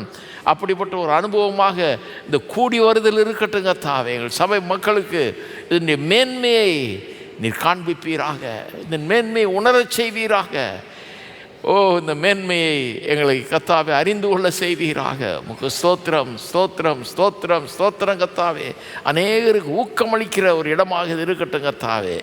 ஊக்கமளிக்கிற ஒரு இடமாக இருக்கட்டும், ஊக்கமளிக்கிற இடமாக இருக்கட்டும். சோர்ந்து போயிருக்கிற ஊழியக்காரர்கள் கூட இதை பார்த்து ஊக்கமடையட்டும். கர்த்தர் செய்கிற அற்புதமான காரியங்களை பார்த்தவர்கள் ஊக்கமடையட்டும் கர்த்தாவே. ஓ, உமக்கு ஸ்தோத்திரம், ஸ்தோத்திரம், ஸ்தோத்திரம், ஸ்தோத்திரம், ஸ்தோத்திரம், ஸ்தோத்திரம், ஸ்தோத்திரம் கர்த்தாவே. ஒன்று சேர்ந்து துதிக்கிறவர்களாக எங்களை உண்டாக்கி இருக்கிறபடியால் உமக்கு ஸ்தோத்திரம். வெறும் தனிமையில் மட்டும் இல்லை, ஒன்று சேர்ந்து ஆராதிக்கிறவர்களாய், ஒன்று சேர்ந்து துதிக்கிறவர்களாய், ஒன்று சேர்ந்து வசனத்தை கேட்கிறவர்களாய், ஒன்று சேர்ந்து உம்மை ஆராதித்து உம்மை கொண்டாடுகிறவர்களாய் எங்களை உண்டாக்கி இருக்கிறபடியால் உமக்கு ஸ்தோத்திரம். ஸ்தோத்திரம் தேவனே, உமக்கு ஸ்தோத்திரம். ஆல்ரைட், கடைசியாக 5வது வசனம். கர்த்தர் நல்லவர், அவருடைய கிருபை என்றென்றைக்கும், அவருடைய உண்மை தலைமுறை தலைமுறைக்கும் உள்ளது. இன்றைக்கி பார்த்த 3ஆம் வசனம் ஏன் கர்த்தரை துதிக்க வேணும்னு சொல்லியிருக்கு இல்லையா? ஏன் துதிக்கணும் அப்படிங்கிறத பார்த்தோம். அவர் சிருஷ்டிகர், அவர் மீட்பர், ஆகவே துதிக்க வேணும் என்கிறத பார்த்தோம்.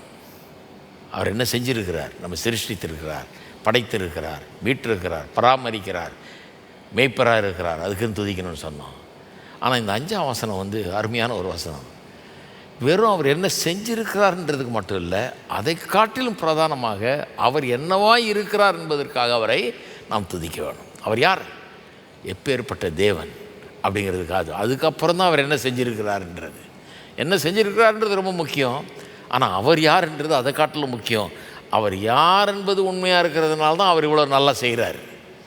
அவர் அப்படி இருக்கிறதுனால தான் இதெல்லாம் செய்கிறார். ஏன் நம்மளை சிருஷ்டித்தார், ஏன் நம்மளை மீட்டுக்கொள்கிறார், ஏன் நம்மளை பராமரிக்கிறார், ஏன்னா அவர் அப்படிப்பட்டவர். அவரை அறிந்து கொள்ள வேணும். அதனால தான் அந்த அட்ரிபியூட்ஸ் ஆஃப் காட் இது ரொம்ப முக்கியம். பாருங்கள், இவர் யார் இங்கே சொல்லியிருக்கு. 3 காரியம் சொல்லியிருக்கு.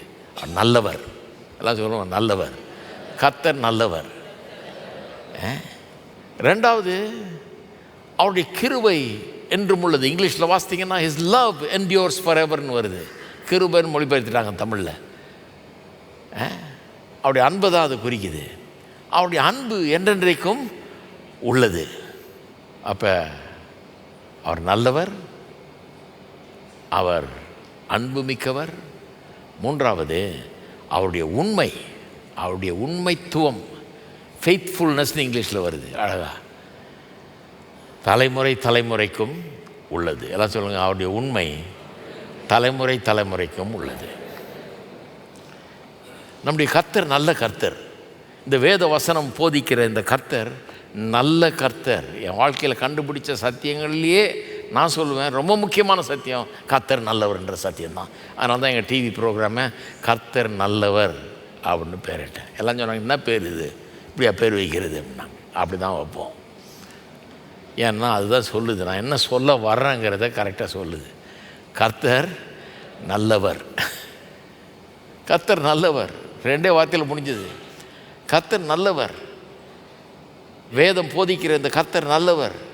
அவர் இந்த உலகத்தை சிருஷ்டித்த போது வேதம் சொல்லுகிறது, சிருஷ்டித்த எல்லாவற்றையும் அவர் கண்டார், கண்டது நல்லதென்று கண்டார். He saw that it was good அப்படின்னு சொல்லுது. அவர் நல்லவர், ஆகவே நல்லதை தான் உண்டாக்குறாரு. அது மட்டும் இல்லை, தம்முடைய பிரமாணங்களை தேவனுடைய மக்களுக்கு தந்தார், 10 கற்பனையை. பவுலப்போஸ்தலன் சொல்கிறார் ரோமர் 7ஆம் அதிகாரத்தில், கர்த்தருடைய பிரமாணங்கள் நல்லது, இட்ஸ் குட். பிரமாணங்கள் நம்மளை சிக்க வைக்கிறதுக்காக இல்லை, கஷ்டம் கொடுக்கறதுக்காக இல்லை, பாரப்படுத்துறதுக்காக இல்லை. அவைகள் நல்லவைகள், நல்ல பிரமாணங்கள். தாப்பரையும் தாயும் கனம் பண்ணுவாயாக, அது எப்படி கெட்ட பிரமாணமாக இருக்க முடியும்? நல்ல பிரமாணங்க. எல்லாமே முதல்லது எடுத்துக்கிட்டிங்கன்னா எல்லாமே நல்ல பிரமாணங்கள். நேரம் இல்லை இப்போ அது உள்ளே போகிறதுக்கு. 10 நல்ல பிரமாணங்கள், நல்ல பிரமாணங்கள். அதனால தான் பல நாடுகளில் பள்ளிக்கூடத்துலலாம் அப்படியே எழுதி வைக்கிறாங்க, நல்ல பிரமாணங்கள், கர்த்தருடைய பிரமாணங்கள் நல்லது. ஸோ சிருஷ்டிப்பு எல்லாம் நல்லதுன்ட்டார், அவருடைய பிரமாணத்தை கொடுக்குறாரு, அதுவும் நல்லதாக வருது. ஏன்னா இவர் நல்லவராச்சா, அவர்கிட்ட வர்றதெல்லாம் நல்லதாக தான் இருக்கிறது. அவருடைய சித்தம், அது குறித்து பவுல் அப்போஸ்தலன் ரோமர் 12ஆம் அதிகாரத்தில் சொல்கிறார், நன்மையும் பிரியமும் பரிபூர்ணமான சித்தம். ரோமர் 12:2. என்ன மாதிரி சித்தம்? நன்மையும் பிரியமும், ப்ளீஸிங், பரிபூர்ணம், பர்ஃபெக்ட்.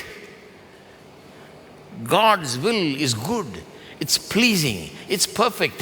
அப்படிப்பட்ட சித்தம். கடவுளுடைய சித்தத்தை செய்கிறதுக்கு பயப்படவே கூடாது. பாருங்கள், கடவுளுடைய சித்தம் தான் நல்லது. அவருடைய சித்தத்தை செய்தால் வெற்றி உண்டு. அவருடைய சித்தம் நல்ல சித்தம் தான். எரேமியா 29:11 சொல்லுகிறது, நான் உனக்காக வைத்திருக்கிற காரியங்களை நல்ல காரியங்களை வச்சிருக்கிறேன், தீமை செய்கிறதுக்கு வச்சில்ல. என்ன வச்சிருக்கிறேன்றாரு? நல்ல காரியங்களை வச்சிருக்கிறேன். The thoughts that I have about you are good, to do good and not evil. அப்படியே சொல்லுது. கெட்டதை செய்யணும்னா ஒருபோதும் என் மனசில் வைக்கல, உனக்கு நல்லதை செய்யணும்னு நான் வச்சிருக்கிறேன்றாரு. நீ விரும்புகிறவைகளெல்லாம் உனக்கு தர வேணுங்கிற அந்த நல்ல எண்ணத்தை எனக்குள்ளே வச்சிருக்கிறேன்றார். அப்போ சிருஷ்டிப்பு நல்லது, பிரமாணங்கள் நல்லது, அவருடைய சித்தம் நல்லது. காஸ்பல்னு சொல்கிறோம் இல்லையா, சுவிசேஷம். இந்த காஸ்பல்ன்றது இங்கிலீஷ் பார்த்தா அவ்வளோ பாப்புலர் ஆகிடுச்சு. நியூஸ் கேட்டுட்டு இருந்தேன் பாருங்கள், ஒருத்தன் சொல்கிறான், எவனோ ஒருத்தன் என்ன சொல்கிறான், that's not the gospel truth. காஸ்பலை பற்றியே பேசல, அவங்க வேறு ஏதோ பேசிகிட்டு இருக்கிறாங்க. அவன் சொல்கிறது அவன் உண்மைன்னு நம்புகிறான்னா அதை காஸ்பல் ட்ரூத் மாதிரி நம்புறியா நீ அப்படின்றான். அப்போ காஸ்பல்லாம் விளங்கிடுச்சு அவங்களுக்கு, அதுதான் ட்ரூத்து அப்படின்றது விளங்கிடுச்சு அவங்களுக்கு. அதனால தான் காஸ்பல் ட்ரூத்துன்னு நினைக்கிறேன்றான்.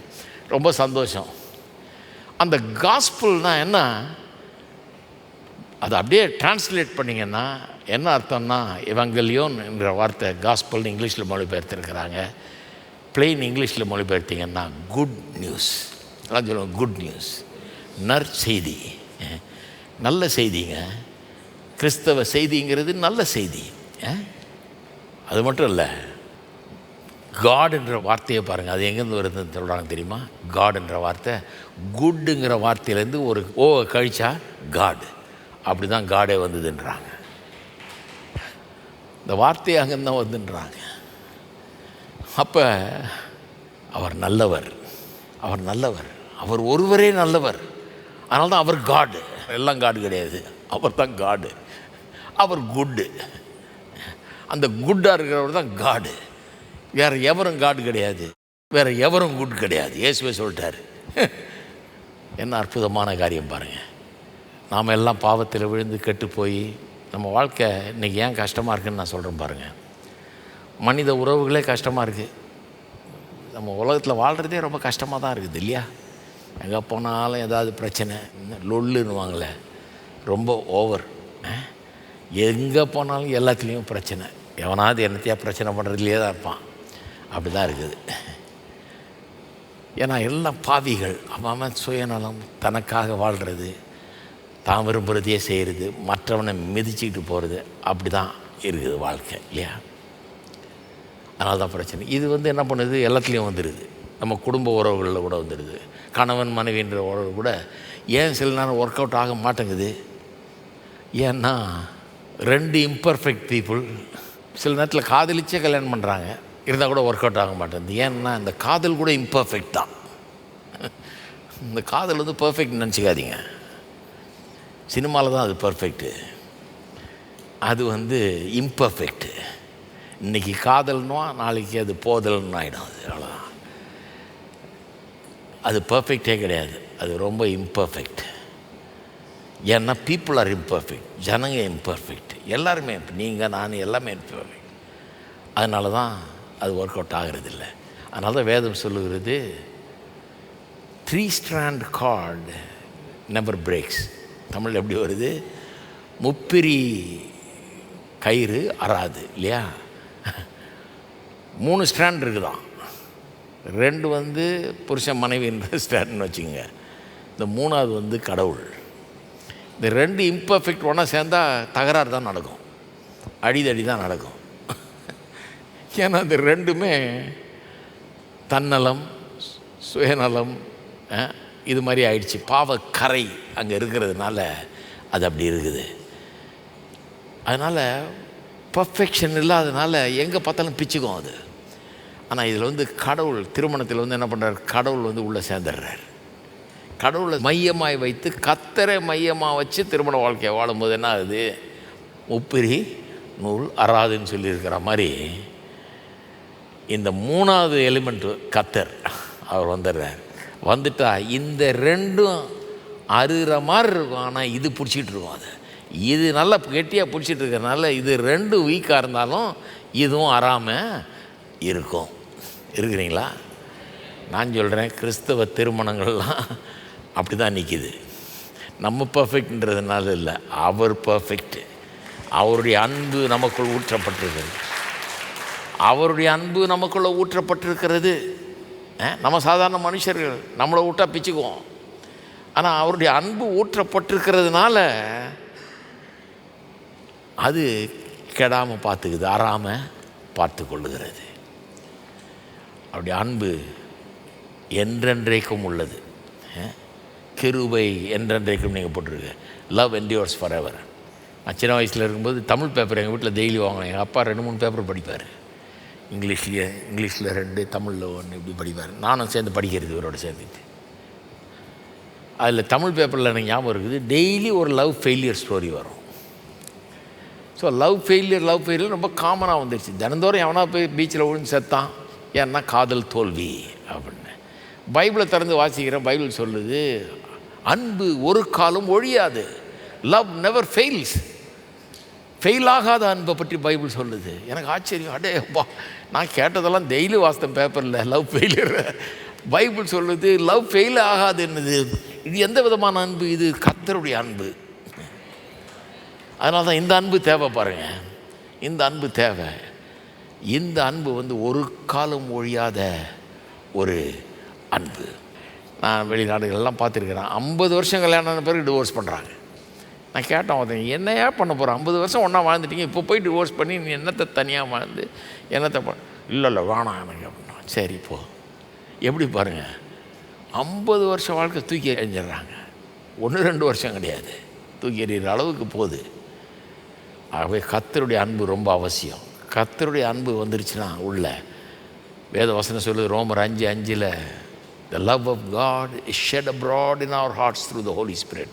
பரிசுத்த ஆவியினால் தெய்வீக அன்பு நமக்குள் ஊற்றப்படுகிறது அப்படின்னு சொல்லி ஊற்றப்படுது. உள்ள ஊற்றப்பட்டிருக்கு. அவங்களுக்குள்ள எத்தனை பேர் ரட்சிக்கப்பட்ட மக்களாக இருக்கிறீங்க? கர்த்தருடைய அன்பு உங்கள் உள்ளத்தை நிரப்புதா? பரிசுத்த ஆவியினாலே கர்த்தருடைய அன்பினால் நம்ம நிறையிறோமா? நிறையிறோம். அந்த அன்பு ஒரு காலம் ஒழியாது. இட் என்டியூர்ஸ். என்டியூரிங் கேரக்டர் இருக்குது. அதுக்கு நிலச்சி நிற்கிற தன்மை இருக்குது. அது நிலச்சி நிற்க வைக்கும் உங்கள் திருமணத்தை, உங்கள் உறவுகளை, எல்லாத்தையுமே. 3வது ஃபெய்த்ஃபுல்னஸ். இந்த ஃபெய்த்ஃபுல்னஸை சொல்லும்போது எப்படி சொல்லுது, அவருடைய உண்மை தலைமுறைக்கும் உள்ளது. அப்படின்னா என்ன அர்த்தம்? ஸ்பர்ஜன் ரொம்ப அழகாக சொல்கிறாரு. அதை பாருங்கள், அவர் எப்படி சொல்கிறார். எனக்கு ஸ்பர்ஜன் ரொம்ப பிடிக்கும். As our fathers found him faithful, so will our sons and their seed forever. நம்முடைய முற்புதாக்கள் அவர் உண்மை உள்ளவர் என்பதை கண்டு கொண்டது போல நம்முடைய தலைமுறைகளும் அதை கண்டுகொள்ளும் அப்படிங்கிறார். எப்படி சொல்கிறார் பாருங்க. நம்முடைய தலைமுறைகள்னால் நம்ம பிள்ளைகள், பேரப்பிள்ளைகள், வம்சம் 1000 தலைமுறைக்கு அவர்களும் கண்டுகொள்வார்கள். இப்போ நாம் கண்டுக்கிட்டோம். நம்முடைய தகப்பனாகிய ஆபிரகாம், விசுவாசிகளுடைய தகப்பன் ஆபிரகாம், அவனுக்கு கர்த்தர் நல்லவராக இருந்தார். அவரை கர்த்தர் அன்பு கூர்ந்தார். அவனுக்குள்ள குறை இல்லாமல் இல்லை. அவன் சாதாரண மனுஷன்தான். ஆனால் கர்த்தர் அவனை அன்பு கூர்ந்து அவனை தெரிந்து கொண்டு அவனை ஆசீர்வதித்து என்னெல்லாம் பண்ணார். நான் யோசித்து பார்க்குறேன் அடிக்கடி. ஆபிரகாம் ரொம்ப எனக்கு பிடிக்கும். அவனுக்கு ஃபெய்த்ஃபுல்லாக இருக்கார் அவர். அவன் ஃபெய்த்ஃபுல்லாக இல்லாமல் போயிட்டான் சில நேரத்தில். அவன் அப்பப்போ சில நேரத்தில் மறந்துடுறான் ஆண்டவரை. ஆனால் கர்த்தர் அவனுக்கு உண்மை உள்ளவராக இருந்தார். அவருடைய உண்மை அவனுக்கு மட்டும் உண்மை உள்ளவராக இல்லை, ஈசாக்குக்கு உண்மை உள்ளவராக இருந்தார், யாக்கோபுக்கு உண்மை உள்ளவராக இருந்தார், யோசேப்புக்கு உண்மை உள்ளவராக இருந்தார், இஸ்ரவேல் ஜனங்களுக்கெல்லாம் உண்மை உள்ளவராக இருந்தார், எல்லாருக்கும் உண்மை உள்ளவராக இருந்தார். அந்த தேவனை தான் நான் நம்புகிறேன். அதனால தான் சொல்கிறோம் ஆபிரகாம், ஈசாக்கு, யாக்கோபின் தேவன்னு சொல்கிறோம். அது சொல்லும் போல் எனக்கு ஞாபகம் வர்றது என்னென்னா, அவர்களுக்கு உண்மையாக இருந்தது போலவே எனக்கும் உண்மையாக இருப்பார், அவர்களை ஆசீர்வதித்தது போலவே என்னையும் ஆசீர்வதிப்பார், அவர்களுக்கு இரக்கம் காட்டினது போலவே எனக்கு இரக்கம் காட்டுவார். அவர்கள் பெர்ஃபெக்டாக இல்லை, இருந்தாலும் அவர்களை நேசித்து ஆசீர்வதித்து அவர்களை தூக்கி வழி நடத்தி எல்லாம் பண்ணார், பாதுகாத்தார். என்னையும் செய்வார். என்ன மட்டும் இல்லை, எனக்கு செய்கிறத என் தலைமுறைகளுக்கும் செய்வார் என்கிற நம்பிக்கை எனக்கு உண்டு. இருக்கீங்களா? உலகம் மாறிக்கிட்டே இருக்குது. இந்த மாறிக்கிட்டே இருக்கிற உலகத்தில் மாறாதவர் இவர் தான். உண்மைத்துவம்ன்றது ஃபெய்த்ஃபுல்னஸ். மாறுகிற உலகத்தில் எல்லாமே மாறிடுது. மாறாத தேவன் நமக்கு உண்டு. எல்லாரும் எழுந்து நிற்போம்.